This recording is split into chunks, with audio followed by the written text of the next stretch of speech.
Why this royal guard was sued for wearing his uniform. The real reason will shock you. Welcome to our channel. We're so glad to have you here for today's story. If you're new, make sure to hit that subscribe button so you don't miss our next special tale, coming tomorrow. We love hearing from our viewers, so drop a comment below and let us know where you're watching from. We're excited to connect with people from all over the world. Your thoughts and feedback mean a lot to us, and they help us bring you even more incredible stories. Stay tuned, and let's dive into today's journey together. Lance Sergeant Thomas Alden, a member of the U.S. Army's Old Guard, stood in his quarters, the morning light barely seeping through the blinds. As he prepared for another long day of ceremonial duty, a sharp knock on the door interrupted his routine. It was a court summons, hand-delivered with a crisp formality that immediately set the tone for the day. The cream-colored parchment was sealed, addressed not just to Alden, but to Lance Sergeant Thomas Alden, U.S. Army Old Guard. A deep sense of unease stirred in him as he unfolded the letter. The words on the paper were clear. He was being summoned to Westminster magistrates. Court for a civilian complaint. Ceremonial interference, the letter read. Alden's brow furrowed as he scanned the words again. What could it possibly mean? His thoughts were interrupted when Private Keene, always too quick with questions, spoke up. "What is it, sir?" Alden, his voice steady, read aloud. "Requested appearance before Westminster Magistrates Court. Case, civilian complaint filed against ceremonial interference." The room fell silent. Private Keene, puzzled, asked again, "What does that even mean?" Alden remained composed, folding the letter back and sliding it into the envelope. "It seems I upset someone," he said calmly. The room went quiet as the reality of the situation began to settle in. The person behind the complaint was Bernard Hemsworth, a solicitor known for his vocal critiques of British institutions. Hemsworth, the son of a factory foreman, had clawed his way through law school on scholarships and spent the last 3 decades distancing himself from his working-class roots. Now, in his mid-40s, Hemsworth had built a career challenging anything he deemed outdated. And to him, the Old Guard, its unchanging uniforms, its rigid protocols, was the embodiment of everything he'd spent years trying to leave behind. Alden couldn't help but feel the weight of the situation. Only 2 weeks prior, during a particularly rainy afternoon, Hemsworth had tried to cut through a restricted ceremonial path near the Victoria Memorial in a rush to attend a meeting. Alden, standing post at the time, had stepped into his path without a word, forcing Hemsworth to stop. In the shuffle, the umbrella had gone flying. Hemsworth had nearly lost his footing, and according to his written complaint, Alden's imposing presence and intimidating uniform had left a lasting psychological effect on him. But what the complaint hadn't mentioned were the insults Hemsworth had hurled at Alden in the heat of the moment. Yet through it all, Alden had remained silent, eyes forward, upholding his duty without flinching.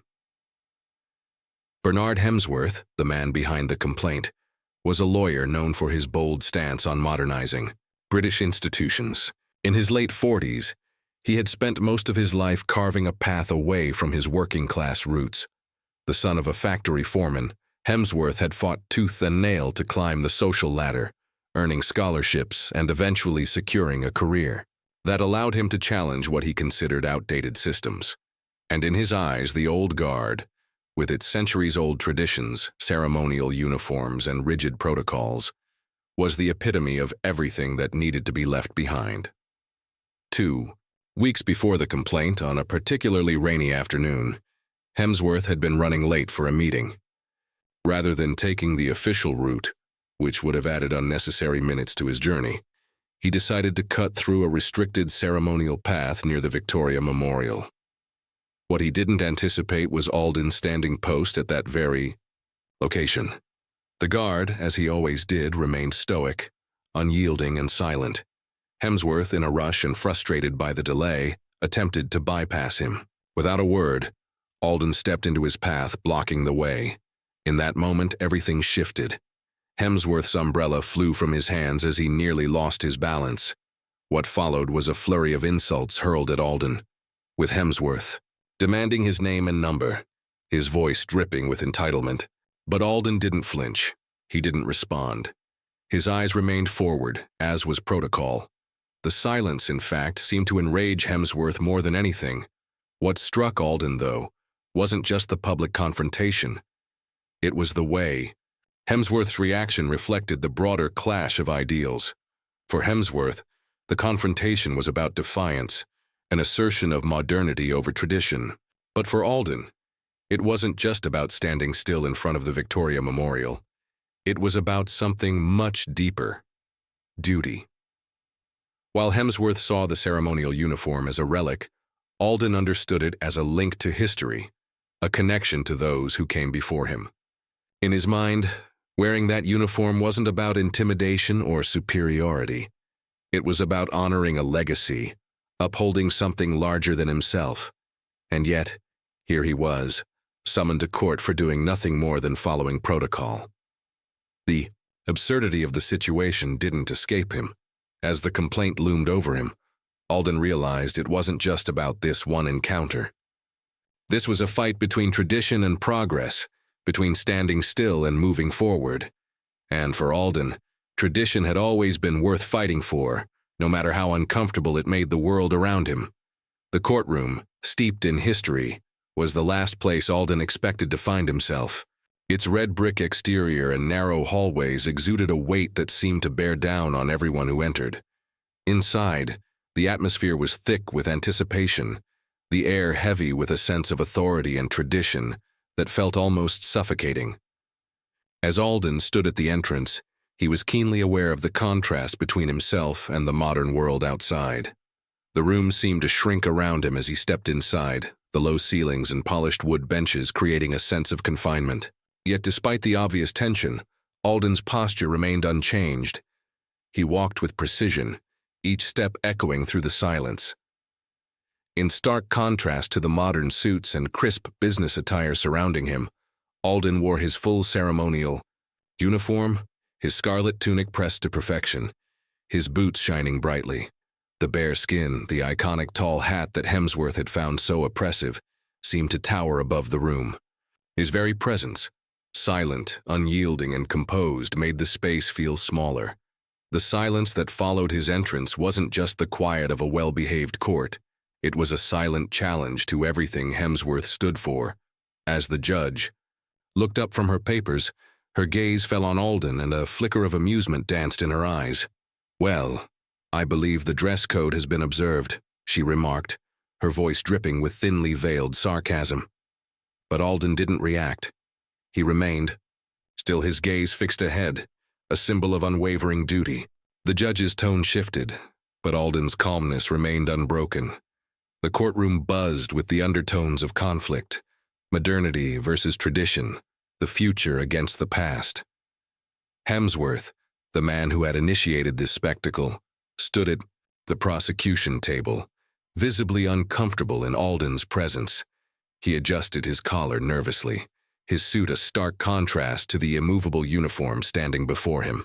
In his eyes, Alden's silent stance was a threat, not because of any outward aggression, but because it represented everything Hemsworth had tried to erase from his own life: tradition, duty, and unshakable principles. When the judge addressed Alden, asking him if he understood the complaint, his response was simple yet profound. "Yes, ma'am." But it was what came next that stunned the room. "I will offer a defense," Alden said, his voice calm, measured. "By standing still, I've already said everything I need to say." The weight of those words hung in the air, leaving a lingering silence that felt heavier than any argument. Alden's presence in that courtroom wasn't just a matter of legal defense. It was a stand for the tradition he represented, and for the unwavering strength that comes from staying true to one's duty, regardless of how the world around you changes. Alden's preparation for the court hearing had been meticulous, as it always was. He woke at 5 a.m., as he had for the past 7 years. The familiar routine, the steady rhythm of his morning workout, grounded him. The hum of the gym, the pull of deadlifts, and the steady repetition of pull-ups reminded him of his strength, his endurance. Each movement, each repetition, was a reminder that his body could endure. It wasn't just about physical strength. It was about mental resilience. In moments like this, when everything around him felt uncertain, those habits kept him anchored. By 6:45 a.m., Alden was in the showers, the scalding water washing away the fatigue of his morning routine. But his thoughts, as they often did, drifted back to the task ahead, a task he never imagined he would be facing. Here he was, preparing to stand trial, not for a mistake or a violation, but for simply doing his duty, for standing still, remaining silent, upholding the very traditions that had been the cornerstone of his service. The absurdity of it all gnawed at him, but he refused to let it distract him. The ritual of preparing for the day helped him focus, helped him maintain control. By 9:10 a.m., Alden stood before a full-length mirror, adjusting his ceremonial uniform. The scarlet tunic, pristine and perfectly pressed, fit snugly at his waist. The white leather belts, the spotless gloves, and the mirror-shined boots were all in place. The bare skin, so often the subject of ridicule, sat high atop his head, a towering symbol of his duty. At 6 feet 4 inches, Alden already commanded attention, but with the added height of the bare skin, he seemed almost otherworldly, an imposing figure in the midst of an ever-changing world. But for Alden, this wasn't about the physical appearance. It was about precision, a quality instilled in him through years of discipline. Every brass button, every medal, was positioned with purpose, with intent. The uniform wasn't just a piece of clothing. It was a legacy, a connection to the past, a reminder of those who had come before him. As he adjusted his gloves one final time, Alden's mind drifted back to the comments made by his fellow guards. Some had offered to accompany him for moral support, but Alden had declined. This wasn't about them. This was something he had to face alone. He had always understood the weight of his uniform, but today it carried more than just tradition. Today it carried the weight of resilience, the strength of standing firm when the world tried to move you. As Alden entered the courtroom, the weight of his uniform seemed to fill the room. The atmosphere shifted. What had once been a bustling space filled with whispers and the shuffle of papers now fell into an uneasy silence. Every eye in the room was drawn to him, the towering figure in his full ceremonial dress. He was an anomaly in this space, an old-world symbol standing amidst the modern world. As his boots echoed against the hard floor, the tension thickened. The court, built for the mundane and the everyday, suddenly felt smaller, more confined, in the presence of his unwavering form. Despite the tension, Alden remained unmoved. He walked to the defense table with the same precision he had honed over the years, every step calculated, every movement deliberate. There was no hesitation, no shift in his posture. He was a statue come to life, standing tall, eyes forward, his body a testament to discipline and duty. The whispers continued, but Alden ignored them. He had done this before, many times in fact, but this time the weight was different. It wasn't just about the uniform or the duty it represented. It was about proving that his silence had value, that his presence had meaning. At the prosecution table, Bernard Hemsworth fidgeted nervously, adjusting his collar repeatedly. Though he tried to maintain an air of composure, his discomfort was evident. He had spent the past years trying to dismantle what Alden stood for: tradition, ceremony, and the very idea of unyielding discipline. Now, in the face of Alden's silent strength, Hemsworth's facade began to crack.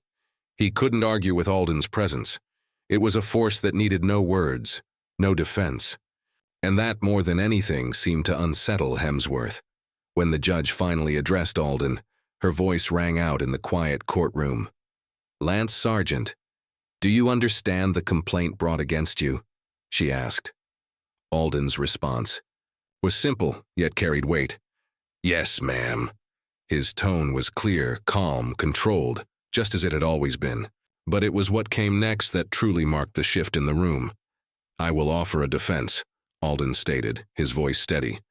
By standing still, I've already said everything I need to say. The words hung in the air, thick with meaning. In that moment, Alden wasn't just defending himself. He was defending everything his uniform stood for: honor, discipline, and the power of unwavering stillness. The courtroom was silent, the tension palpable. In the face of Hemsworth's criticisms, Alden's defense was simple. He had nothing to prove. His presence was enough. As the trial continued, the courtroom seemed to shift its focus. The atmosphere, once filled with skepticism and modern disdain, began to change, slowly but surely. Alden's silent, unwavering presence had done something no words could. It had captured the room's attention, not with defiance but with dignity. The murmurs of uncertainty began to fade, replaced by a growing sense of respect that rippled through the room. The subtle shift wasn't lost on anyone, not even on Bernard Hemsworth, whose posture had become less rigid, less confrontational. It wasn't just Alden's uniform that had made the difference. It was the power of tradition, the silent strength, of someone standing firm in a world that often demanded conformity over conviction. And then, unexpectedly, the retired Brigadier General Simon Hargreaves stood. His presence, like Alden's, was unmistakable. He walked with purpose, not in haste, but with the quiet authority of someone who had commanded soldiers and understood the weight of duty. Hargreaves addressed the judge, his voice steady but carrying the weight of years of experience. "Your Honor, this man stands here not to provoke, not to intimidate, but to uphold the traditions that have kept this country grounded for centuries." His words reverberated in the courtroom, turning the tide once more. "Alden is not here for show," Hargreaves continued, his voice rising slightly in intensity. "He's here because some of us believe that duty shouldn't end when the uniform comes off. He stands as a reminder of those who fought, who served, and who sacrificed everything so that we could live freely." The room, once filled with tension, now felt something different, something akin to recognition. The older spectators, veterans perhaps, the ones who remembered the value of service, began to straighten in their seats. Even the young recruits in the back seemed to grasp the gravity of the moment. A silence settled over the court, deeper than before, and it wasn't long before spontaneous applause began to rise from the public gallery. The first clap came from a woman near the front, her hands steady, her eyes gleaming with pride. It wasn't loud or boisterous, but it carried a weight of its own. Respect for the man who stood before them. Slowly, more followed, until the courtroom was filled with a quiet but powerful ovation. It wasn't a celebration, but a collective recognition of something greater than the individual, a recognition of the unbroken chain of tradition and duty that Alden represented. In that moment, Alden stood still, unmoved, and perhaps for the first time, the weight of his uniform felt less like a burden and more like honor. The courtroom that had once seemed hostile, even hostile to his very presence, now seemed to acknowledge something profound. Alden wasn't just standing for himself. He was standing for everyone who had come before him, for every soldier who had upheld that same tradition. As the applause gradually died down, Alden remained still, his eyes fixed ahead, his expression unchanged. The courtroom, now filled with a sense of reverence, had shifted in its perception. What had once been an environment of judgment and conflict now felt like a stage for recognition of duty, of sacrifice, and of the unyielding commitment to tradition that Alden embodied. He hadn't spoken a word, hadn't moved an inch, yet in doing so he had made an indelible impact on every person in that room. Outside the courtroom, the weight of the day was still heavy on him, but there was something different in his stride. Now, the silent moments he had spent in that room had brought him something he hadn't expected: respect. The recognition that had once been denied to him now felt real, and it wasn't the applause that mattered. It was the understanding, the deep acknowledgement from those around him that his commitment was not a relic, but a strength rooted in the past, yet still incredibly relevant in the present. As Alden left the courtroom, his uniform felt different. No longer was it just a symbol of duty. It had become a badge of honor. The long road to this moment, the years of unwavering dedication to a cause greater than himself, had culminated in this single moment of recognition. Yet it wasn't about him. It was about everyone who had come before him, everyone who had worn that uniform, stood that post, and carried the weight of history with pride. Inside the black car that drove him away from the court, Alden sat in silence. The city of London stretched out before him, the rain beginning to clear. It was a city that moved fast, that often forgot, that often left behind those who had stood still. But today, something had changed. Today, Alden knew that the silence he had maintained had spoken volumes, not just about him, but about the institution he represented. The legacy he carried was far from outdated. It was necessary. It was a reminder that in a world that often seeks to move forward without looking back, there are those who stand firm, not to resist progress, but to anchor it, to remind us of what truly matters. As the car approached the barracks, Alden's thoughts turned inward. The moment in court, the applause, the recognition, it was all still settling in his mind. But he knew one thing for certain: the weight of his uniform would never feel the same again. It had become something more than just cloth and brass. It had become a symbol of silent strength, of the quiet conviction that sometimes standing still is the most powerful thing you can do. We'd love to hear what you think about today's story. It's not every day that you witness a battle between tradition and modernity, especially when it's embodied by the unyielding strength of someone like Sergeant Thomas Alden. His silent defiance and unwavering commitment to duty sparked a powerful shift in the courtroom, and we want to know, what does his story mean to you? Have you ever found yourself standing firm for something you believe in, even when the world around you pushed for change? What does tradition represent in our fast-paced world today? Do you think Alden's actions were necessary? Or do you see things from Hemsworth's perspective where change must happen? Leave your thoughts and opinions in the comments below. Let's get a conversation started. Share your experiences, your interpretations, and your reflections on how duty, tradition, and resilience shape our lives today. Your feedback helps us shape more stories that matter. Don't forget to like the video if you enjoyed it, and hit that subscribe button to stay updated with more thought-provoking content like this. We value your voice, so let's keep this discussion going.